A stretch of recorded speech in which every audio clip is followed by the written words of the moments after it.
पिछले दिनों मुख्यमंत्री पुष्कर सिंह धामी ने केंद्रीय रेल मंत्री अश्विनी वैष्णव से मुलाकात करी थी, जिसमें उन्होंने उत्तराखंड में रेल विस्तार का अनुरोध किया था। उत्तराखंड पहुंचने पर मुख्यमंत्री ने रेल मंत्री से हुई भेंट को लेकर बताया कि पहले भी उत्तराखंड को रेल कनेक्टिविटी से जोड़ा गया है, फिर चाहे वो वंदे भारत रेल हो या देहरादून से टनकपुर रेल हो। साथ ही उन्होंने बताया कि उनका इस दौरान मुंबई भी जाना हुआ था, जहां वे प्रवासी उत्तराखंडियों से मिले थे। मिलने के दौरान प्रवासी उत्तराखंडियों ने देहरादून, हरिद्वार जैसे शहरों में रेल कनेक्टिविटी बढ़ाने का अनुरोध किया था। मुख्यमंत्री ने कहा कि उनके इसी अनुरोध को लेकर वे रेल मंत्री से मिले और रेल विस्तार का अनुरोध किया। बहुत सारी नई रेलगाड़ियां उत्तराखंड को मिली हैं, चाहे वो वंदे भारत हमारी रेल हो या देहरादून से टनकपुर जाने वाली हो या टनकपुर से नांदेड़ साहब जाने वाली हो।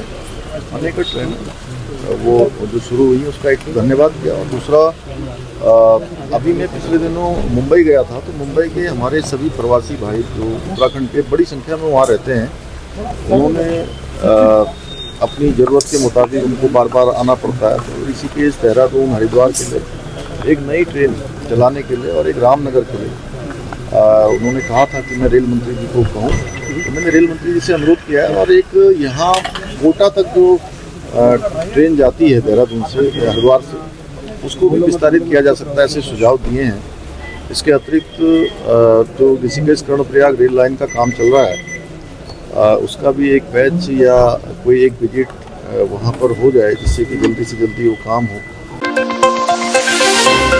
राष्ट्रीय आपदा प्रबंधन प्राधिकरण की सदस्य रीता मिस्सल और दिनेश कुमार असवाल ने देहरादून स्थित राज्य आपातकालीन परिचालन केंद्र में ज्योतिर्मठ भूधन साहब के बाद चल रहे पुनर्वास और पुनर्निर्माण कार्यों की समीक्षा की।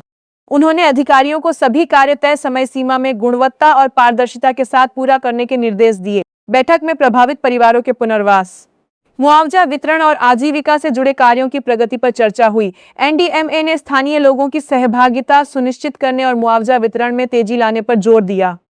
भारत सरकार द्वारा एनडीएमए को और राज्यों को जो धनराशि दी गई है निर्माण कार्यों के लिए, रिकवरी रिकंस्ट्रक्शन के लिए, उसकी समीक्षा प्रारंभ की गई है। तो उसकी तैयारी बैठक कल एनडीएमए के द्वारा की गई है हमारे साथ में, उत्तराखंड के साथ में।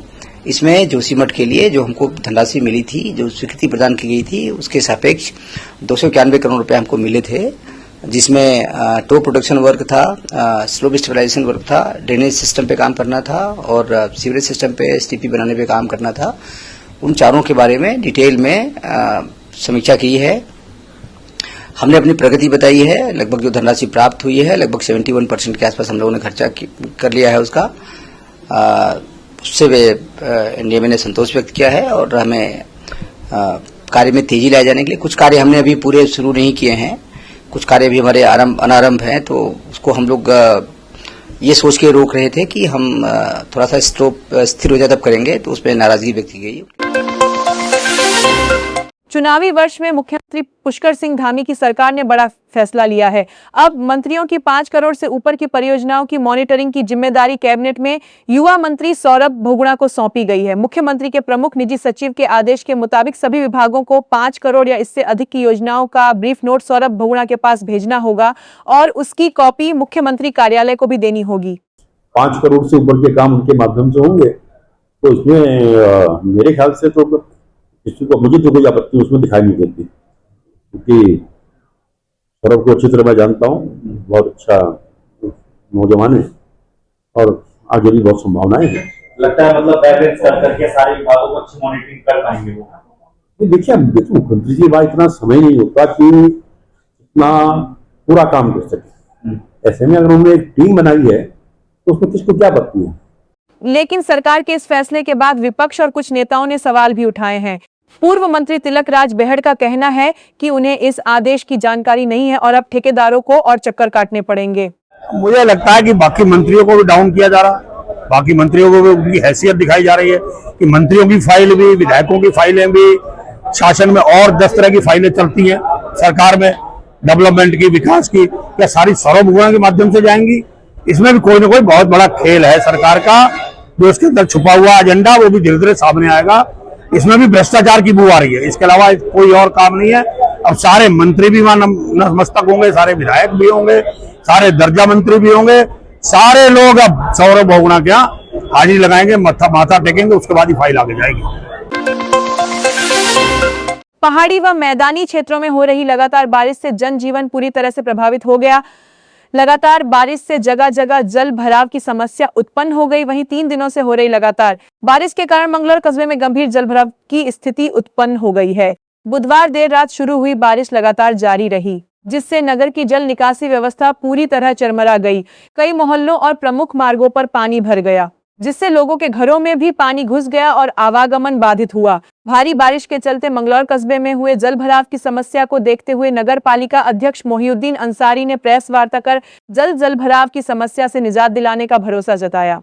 ये जल भराव है, बहुत भयंकर बारिश है, चारों तरफ हर जगह जल भराव की समस्या है। मैं मंगलौर की जनता से एक अपील करना चाहता हूँ, धैर्य बनाकर रखें, जल्दी ही जल निकासी का समाधान हो जाएगा।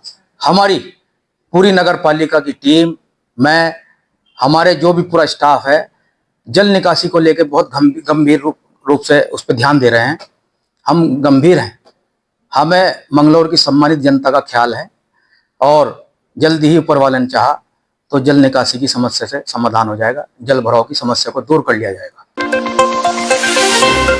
जनपद ऊधम सिंह नगर के खटीमा रेंज से एक बार फिर अवैध पेड़ कटान का मामला सामने आया है।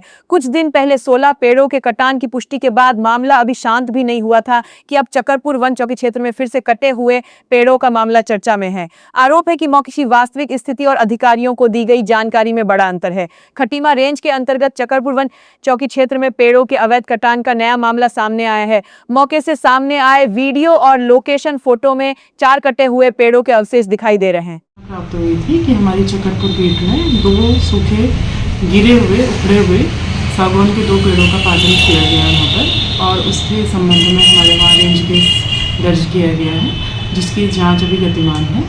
जांच की जब अंतिम रिपोर्ट आ जाएगी तो फिर अवगत करा दिया जाएगा। ठीक है। हाँ, जो लकड़ी कटी है उसमें से कुछ माल हमको बरामद हो गया है, जिसकी नकद वगैरह करवा करके उसे सुरक्षित स्थल पर रखवा दिया गया। कहाँ से बरामद होना? वही मौके से बरामद। उत्तराखंड लोक भवन में आज श्री गुरु ग्रंथ साहिब का संस्कृत पद्यानुवाद का विमोचन किया गया। इस गोल्डन जुबली सेलिब्रेशन कार्यक्रम में उत्तराखंड के राज्यपाल लेफ्टिनेंट सिंह ने शिरकत की। साथ ही कार्यक्रम में शुरुआत दीप प्रज्वलित कर की गई। इस विषय पर बात करते हुए उत्तराखंड के राज्यपाल लेफ्टिनेंट जनरल गुरमीत सिंह ने कहा, उत्तराखंड के लोक भवन में आज एक ऐतिहासिक और सौभाग्य का क्षण देखा गया। राज्यपाल लेफ्टिनेंट जनरल गुरमीत सिंह ने आदि श्री गुरु ग्रंथ साहिब जी के संस्कृत पद्यानुवाद के सफल समापन पर गहरी प्रसन्नता व्यक्त की है। इस पावन ग्रंथ का यह विशेष अनुवाद सहारनपुर के राम तीर्थ केंद्र द्वारा तैयार किया गया है। कि आज लोक भवन उत्तराखंड के अंदर में राम तीर्थ केंद्र सहारनपुर से बहुत ही सुंदर एक पद अनुवाद यानी कि वर्ड्स और पोएटिक ट्रांसलेशन आदि श्री गुरु ग्रंथ साहब जी का किया गया है और मुझे बहुत खुशी है कि ये संस्कृत भाषा में किया गया है। संस्कृत भाषा पूरे भारतवर्ष की सबसे गहरी भाषा है, प्राचीन है और ज्ञान और विद्या का एक प्रेरणा स्रोत रहा है। मैं पूरे राम तीर्थ परिवार को बहुत बहुत मुबारकबाद देना चाहता हूं, क्योंकि ये कार्य शुरू हुआ था 2008 में। यात्री जी थे और डॉक्टर केदारनाथ जी स्वामी जी ने उनको कहा था, एक टास्क दिया था, तो ये 2008 में शुरू होकर अभी 2026 में पूर्ण हुआ है। इसके अंदर में राम तीर्थ परिवार ने उसके बाद में उनके स्वर्गवास के बाद में इसको आगे बढ़ाया और पूर्णता की तरफ लेके गए। मुझे ऐसा लगता है कि जो आज श्री गुरु ग्रंथ साहब जी का संदेश है, जैसे हम कहते हैं ये सभी गुरुओं की देह, और जो उसमें उपदेश है वो पूरी मानवता को, मैं तो कहूंगा धरती के ऊपर जो 8 बिलियन हैं, भारत में जो 144 करोड़ हैं, हर आत्मा को ये संदेश पहुंचना चाहिए और दुनिया की जितनी भी भाषाएं हैं उसमें ट्रांसलेट करके उसका वर्ड्स और पोएटिक ट्रांसलेशन करना चाहिए। अब मेरा सुपुत्र आचार्य गंगेश्वरनाथ प्रभाकर हमारे परिवार ने सम्मिलित रूप से इसको आदि श्री गुरु ग्रंथ साहब को संस्कृत में करने का, उसको संपादित करने का पूरा कार्य किया। इसमें कई वर्ष लगे, लेकिन हमें बहुत आनंद है कि आज देवभूमि उत्तराखंड में महामहिम राज्यपाल जी के हाथ में इस ग्रंथ का विमोचन हुआ है। हमें बहुत प्रसन्न है। इस पर सोच क्या थी आपकी करने की? क्योंकि गुरु ग्रंथ साहब विश्व की लगभग हर भाषाओं में प्रकाशित हो चुका था, अनुवादित हो चुका था, परंतु दुर्भाग्य से संस्कृत में, देववाणी संस्कृत में, वेदवाणी संस्कृत में इसका अभी तक अनुवाद नहीं हुआ। तो इसका ये संभवतः विश्व में प्रथम बार देववाणी संस्कृत में गुरु ग्रंथ साहब का अनुवाद हुआ। सरोवर नगरी व उसके आसपास समेत जनपद नैनीताल में गुनगुनी धूप निकलने से चहलकदमी दिखाई दे रही है। आज सुबह से आसमान साफ नजर आ रहा था तो थोड़ी बहुत गुनगुनी धूप भी निकल आई, जिससे स्थानीय लोगों के अलावा पर्यटकों ने भी धूप का आनंद लेते हुए नौका विहार का लुत्फ उठाया। यहाँ वीकेंड के चलते पर्यटकों का संख्या में लगातार इजाफा होता जा रहा है। साथ ही पर्यटक यहाँ नैना देवी मंदिर समेत बाबा नीम करोली धाम के दर्शनों के अलावा पर्यटक स्थलों का भी भरपूर आनंद उठा रहे हैं।